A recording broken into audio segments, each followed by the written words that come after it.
இன்னைக்கு சீனா ஒரு மிகப்பெரிய ஒரு யுத்தத்துக்கான ஏற்பாடு செய்யுது.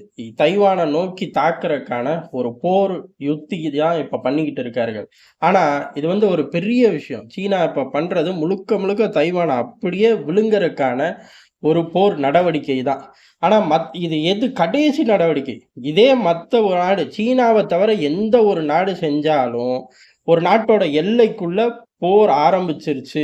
எதிரி படைகள் அந்த எல்லைய தொட்டுருச்சு. தொட்டதுக்கு அப்புறம் அவர்கள் என்னெல்லாம் செய்வார்களோ, அத பூரா தள்ளி இருந்து செய்றார்கள். ரொம்ப தள்ளிலாம் இல்ல. எல்லைகள்ல இருந்து தள்ளி இருந்து. இதே வேற ஒரு நாடு இப்படி செய்யுது அப்படின்னா, போர் வெடிச்சிருச்சு அப்படின்னு தான் அர்த்தம். அதுல மாற்று சிந்தனையே தேவையில்ல. ஆனா சீனாவுக்கு மட்டும் அந்த பெருமைய நம்ம தர முடியாது. காரணம் என்ன அப்படின்னா, இவ்வளவு நாள் ஆகாயத்துல பண்ணத இப்ப நீர்ல பண்றார்கள். இதுதானே ஒழிய வேற ஒண்ணும் கிடையாது.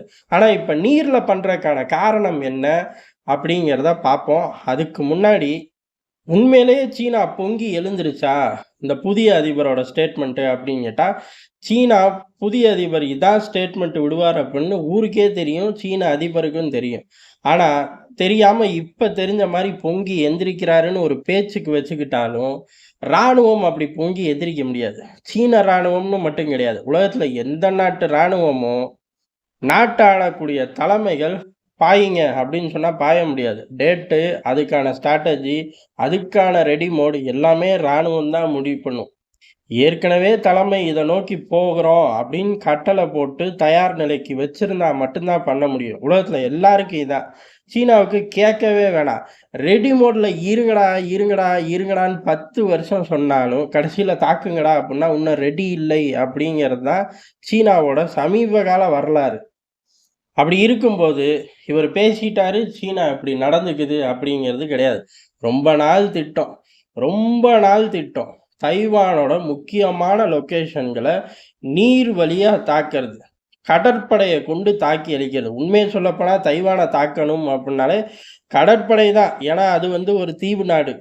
என்னதான் வான்படை அப்படின்னாலும், என்னதான் ராக்கெட் ஃபோர்ஸ் அப்படின்னு படம் காட்டினாலும், கடற்படையோட ஸ்ட்ரென்த்தை காட்டி தான் அத வெல்ல முடியும். அப்படி ஒரு சம்பவத்த செய்யறக்கே, அதாவது செஞ்சு பார்க்கறக்கே சீனாவுக்கு தகுதி கிடையாது. அதான் உண்மை.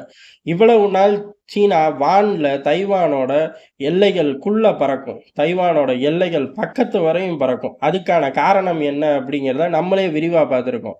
முழுக்க முழுக்க பறக்கும்போது, அவர்கள் சிக்னல் மூலியமாவே லான்ச் பண்றது. அந்த சிக்னல்கள் டார்கெட்டை ரீச் பண்ணுதா அப்படின்னு ஒட்டு மொத்தமா ஒரு மிசைல்களை லான்ச் பண்ற மாதிரியே சிக்னல் மூலியமாவே பெர்ஃபார்மன்ஸ் பண்ணி பார்க்கறது. அதுல 100% திருப்தி என்னைக்கு வருதோ அன்னைக்கு தாக்குவார்கள் அப்படிங்கிறதா வெள்ளை மாளிகை பென்டகனோட கருத்து. அதை நம்மளே விரிவா பார்த்தோம். பார்த்தே 2 வருஷம் ஆச்சு. இப்ப அதே ஸ்ட்ராட்டஜி தான் நீர்ல பண்ணி பார்க்கிறார்கள். இன்னைக்கு அவர்கள் முக்கியமான இடங்களை டார்கெட் பண்ணி தைவானை நாங்க கைப்பற்றுறதுக்கு இந்த இடங்கள்லாம் டார்கெட் பண்ணி எந்த படைகள் நகருங்கிறத தான் நாங்க செய்கிறோம் அப்படின்னு வெளிப்படையா சொல்லியிருக்காங்கல்ல. இவ்வளவு நாள் வான்வெளியில செய்யும்போது வெளிப்படையா சொன்னதில்லை. ஆனா அமெரிக்கா, இந்தியா போன்ற நாடுகள் இதை தாண்டா செய்யறாங்க இந்த பயலுக அப்படின்னு வெளிப்படையா சொல்லிட்டோம். ஆனா அவ்வளவு காலம் முக்கியமா தைவான கைப்பற்றணும் அப்படின்னா இதை அன்னைக்கே செஞ்சிருக்கணும். இன்னைக்கு செய்யறதுக்கு காரணம் என்ன அப்படிங்கிறதா இந்த மனுஷன் பேசுனதா? சத்தியமா கிடையாது. வான்ல செய்யறனால முழுமையா கைப்பற்ற முடியாதுன்னு எல்லாருக்கும் தெரியும். நீர்ல செஞ்சா முழுமையா கைப்பற்ற முடியும். இதை தடுத்துருவாங்க அமெரிக்கா, இந்தியா போன்ற நாடுகள் உள்ளுக்குள்ள வந்து தடுக்கும் அப்படிங்கிற பயம் சீனாவுக்கு ரொம்ப காலம் இருந்திருக்கு. இப்ப அமெரிக்காவை பொறுத்தவரை அமெரிக்கா பிஸியா இருக்கு. தெரிஞ்சே உருவாக்குன உக்ரைன் யுத்தம், தெரியாம உருவான காசா யுத்தம், அடுத்து வெடிச்சிருமோ அப்படின்னு பயப்படக்கூடிய ஈரானை சுத்தி இருக்கக்கூடிய யுத்தங்கள். இப்படி 3 திசைகள்ல பிஸியா இருக்கு. ராஜதந்திர ரீதியா கேட்கவே வேண்டாம். உலகம் பூரா ஒரு அடி முன்னேறினா 2 அடி பின்வாங்குற நிலைமையில தான் அமெரிக்கா இன்னைக்கு இருக்கு. ஆப்பிரிக்கா கண்டத்துல கடந்து போராடுது பைடன் நிர்வாகம். இப்படி ரவுண்ட் த கிளாக் அமெரிக்கா பிஸியா இருக்கிறனால தைரியமா இதை இப்ப செய்வோம், இதோட எதிர்வினைய கால்குலேட் பண்ணிட்டு அதுக்கப்புறம் மற்றதை பார்த்துக்குவோம் அப்படிங்கிறதான். இவ்வளவு காலம் இந்த ட்ரில்லையே செய்யறதுக்கு சீனா பயந்துச்சு அப்படிங்கிறதான் யதார்த்தமான உண்மை. சரி, இப்ப தைரியம் வந்துருச்சா? அமெரிக்கா வராது அப்படின்னு எண்ண ஓட்டம். இவர்கள் ஒருவேளை தைவானை நோக்கி பாஞ்சிருவார்களா அப்படின்னு கேட்டா பாய மாட்டார்கள். வான்வெளியில எப்படி சிக்னல்களை வச்சுட்டு வருட கணக்குல உட்கார்ந்துருக்காங்களோ அதே தான் நீர்லையும் நடக்கும். என்ன ஒண்ணு திடீர்னு நரி புத்திய காட்டுச்சு அப்படின்னா பாஞ்சிருவாங்க. அத நம்ம ஏத்துக்கிட்டு தான் ஆகணும். ஆனா உண்மையிலேயே முழு தயார் நிலையில வந்து பாயணும் அப்படின்னா முடியாது. இதே மாரி தான் சிக்னல்கள வச்சு ஒழப்பிக்கிட்டே இருப்பார்களே ஒழிய, 100% அவர்களுக்கு திருப்தியே வரப்போறது கிடையாது. ஆனா இன்னைக்கு அமெரிக்கா பிஸியா இருக்கு. அதனால ஆரம்பிச்சிருக்கார்கள். இதுதான் சீனாவோட பாயிண்ட் ஆஃப் வியூ. ஆனா அமெரிக்காவோட பாயிண்ட் ஆஃப் வியூ இப்படி ஒரு விஷயம் நடக்கும் அப்படின்னு அமெரிக்காவுக்கும் தெரியும். இந்தியாவுக்கும் ரொம்ப அழகா தெரியும். இவனுங்க இந்த மாரி ஒரு ட்ரில்ல பண்ணுவாய்ங்க. ஆப்ஷன் 1 இந்த மாரி ட்ரில் இல்லாம தைவான நோக்கி லைவ் ஃபயர் இந்த மாரி பண்ணுவார்கள். ஆப்ஷன் 2 இதே ட்ரில் பண்ணுவார்கள் அப்படிங்கிறதா டெல்லி ஏற்கனவே ஸ்மெல் பண்ணுச்சு. டெல்லி வட்டாரத்துல பயங்கரமா அடிபட்ட ஒரு விஷயமாவே இருந்துச்சு. உதாரணத்துக்கு 2 வருடத்துக்கு ரொம்ப ஜாக்கிரதையா இருக்கணும் அப்படின்னு இந்தியா வெளியுறவுத்துறை தெரிவிச்சுச்சு. அத நம்மளே விரிவா பார்த்தோம். என்னெல்லாம் அலசி ஆராய்ஞ்சோம் அப்படிங்கிறத ரொம்ப பல விஷயங்கள எடுத்து பார்த்திருந்தோம். அதேதான். அதுதான் இப்ப நடந்துகிட்டு இருக்கு.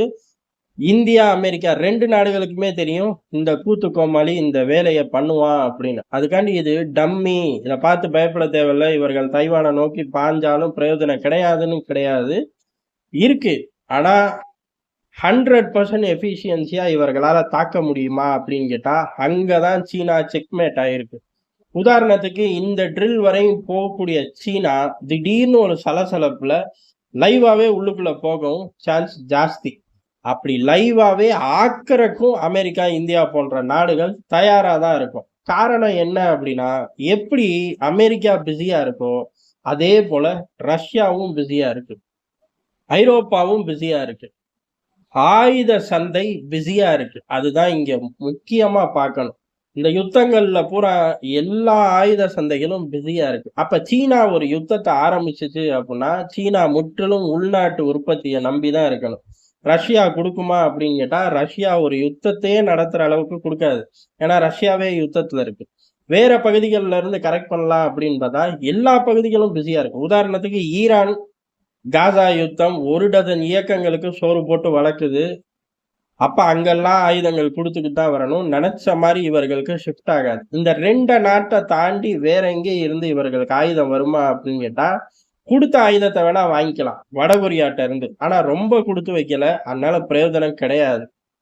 அப்ப இவர்களோட உள்நாட்டு உற்பத்தியே பெரிய அளவுல டிஃபென்ஸ்ல ஒர்க் பண்ணா மட்டும் தான் முடியும். சீனாவால தடைகள மீறி டிஃபென்ஸ்ல ரஷ்யா மாரி கொடிய பறக்க விட முடியுமா அப்படின்னு கேட்டா, 100% சொல்லலாம். வாய்ப்பே கிடையாது அப்படின்னு. தத்தி தடுமாறணும். சரி அப்படி தடுமாறி, தத்தளிச்சு தடுமாறி கரை சேர்ந்துற முடியுமா அப்படின்னு கேட்டா, தத்தளிச்சு தடுமாறி கரை சேர்ந்தா புண்ணியம் இல்லாம போயிரும். மைலேஜ் எடுக்க முடியாது. காரணம் சீனாவோட உள்நாட்டு உற்பத்தி. சீனாவோட டிஃபென்ஸ் மார்க்கெட் அப்படிங்கிறது வாங்கணும். கப்பல் இன்னும் துறைமுகத்த விட்டே கிளம்பல. நீர்மூழ்கி கப்பல் வாங்கணும். மேலேயும் போமாட்டேங்குது, கீழேயும் போமாட்டேங்குது. மிதக்குது. அப்படிங்கிற மாரி தான் ஒவ்வொரு நாடுகளும். உதாரணத்துக்கு பாகிஸ்தான் வாங்கி அழுத கதைய பார்த்தோம். பங்களாதேஷ் வாங்கி அழுத கதைய பார்த்தோம். இந்த மாரி வாங்கிட்டு போனவன் பூரா அழுகுறது தான். காரணம் எல்லாமே ரீஇன்ஜினியரிங் தான். அது எங்கேயுமே பெர்ஃபார்மன்ஸ் பண்ணல. உதாரணத்துக்கு இப்ப ஆளில்லா விமானங்கள்னா, அமெரிக்காவ அடிச்சுக்க முடியாது. உக்ரைன் யுத்தத்துக்கு அப்புறம் ரஷ்யாவ அடிச்சுக்க முடியாது. இதுக்கு நடுவுல நான் இருக்கேன் அப்படின்னு துருக்கியோட பைராக்டர் பெரிய அளவு மைலேஜ் எடுத்துட்டு திரியுது. அந்த மாரி சீனா கிட்ட ஏதாச்சும் பெர்ஃபார்மன்ஸ் பண்ணி இருக்கா அப்படின்னு கேட்டா, இல்ல. அப்ப வெளி ஆயுத சந்தைகள் பிஸியா இருக்கு.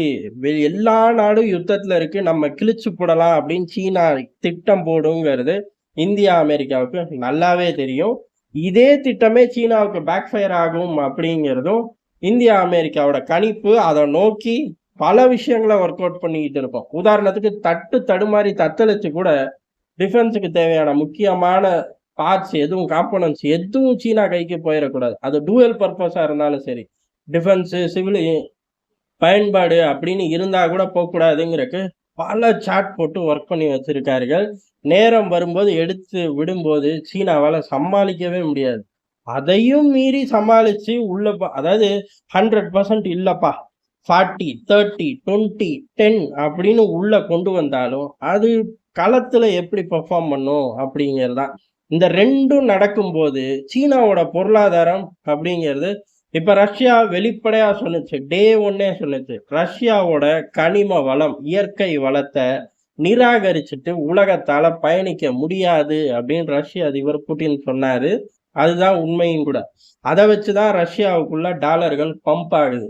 ஆனா சீனாவுக்குள்ள அப்படிலாம் சொல்ல முடியாது. சீன பொம்மைகள் இல்லாட்டி எந்த புள்ளையும் வளரவே வளராது. ஃபர்ஸ்ட் ஸ்டாண்டர்ட்லயே உட்கார்ந்துக்கும் அப்படின்னு சொல்ல முடியுமா? முடியாது. சீனா கிட்டயும் முக்கியமானது இருக்கு. ஆனா அதிமுக்கியமா அப்படின்னு கேட்டா அதுக்கெல்லாம் வாய்ப்பில்ல. அப்ப சீன பொருளாதாரமும் சரியும். இன்னொரு பக்கம் இவர்களால ஆயுத சந்தைகள்ல இருந்து வாங்க முடியாது. உற்பத்தி பண்ணணும். உற்பத்தி பண்றதுக்கும் தடைகள். இப்படி பல விஷயங்கள் இருக்கும். நரி வேலை பாக்குது. ஆனா அந்த நரி திட்டத்தாலேயே நரிய வேட்டையாட நாடுகள் தயாரா தான் இருக்கார்கள். யாருக்கு பலம் ஜாஸ்தி அப்படின்னு இங்க பார்க்க தேவையில்ல. சீனாவுக்கு பலம் கம்மி தான். காரணம் எதிரிகள் ஜாஸ்தி. அமெரிக்கா, இந்தியா, ஜப்பான், அது போக 1 டசன் குட்டி நாடுகள். இப்படி பட்டியல் போட்டுக்கிட்டே இருக்கலாம். தலைவன் கையில கச்சா எண்ணெய் கிடையாது. அத வச்சு ஏத்துறோம், இறக்குறோம் அந்த பூச்சாண்டி காட்டக்கூடிய நாடு சீனா கிடையாது. வேணா சீனாவுக்கு வரத தடுக்கிறோம் அப்படின்னு சொல்லி பூச்சாண்டி காட்டலாம். நம்ம காட்டலாம். சீனா பயப்படலாம். இதுதான் இப்போதைக்கு நிலைமை. லைவ் ட்ரில்லு சீனாவோட அழிவுக்கு பிள்ளையார் சொல்லி. எதிரிகள், சீனாவோட எதிரிகள். நம்மனால போடப்பட்ட ஒரு விஷயம் தான் சீனா எடுத்துட்டு போகுது. எந்த அளவுக்கு வேலை செய்யும் அப்படிங்கிறது சீனாவுக்கு தெரியுதோ இல்லையோ, இந்தியா, அமெரிக்கா போன்ற நாடுகளுக்கு நல்லாவே தெரியும். சீன பாதையில விட்டு சீனாவை ஒழிச்சு கட்டினா எப்படி இருக்கும்? அந்த திட்டம் தான் நடந்துகிட்டு இருக்கு. வரும் நாட்கள் பார்ப்போம். சீனா எவ்வளவு தூரம் உஷாராகி தன்னோட கோமாளித்தனத்தை நிறுத்துது அப்படின்னு. அப்படி இல்லை அப்படின்னா ஆஸ்திரேலியாட்ட நிலக்கரிக்கு மோதின மாதிரி தைவானை நோக்கி மோதி தரை மட்டம் ஆகுமே தவிர தப்பிக்க முடியாது.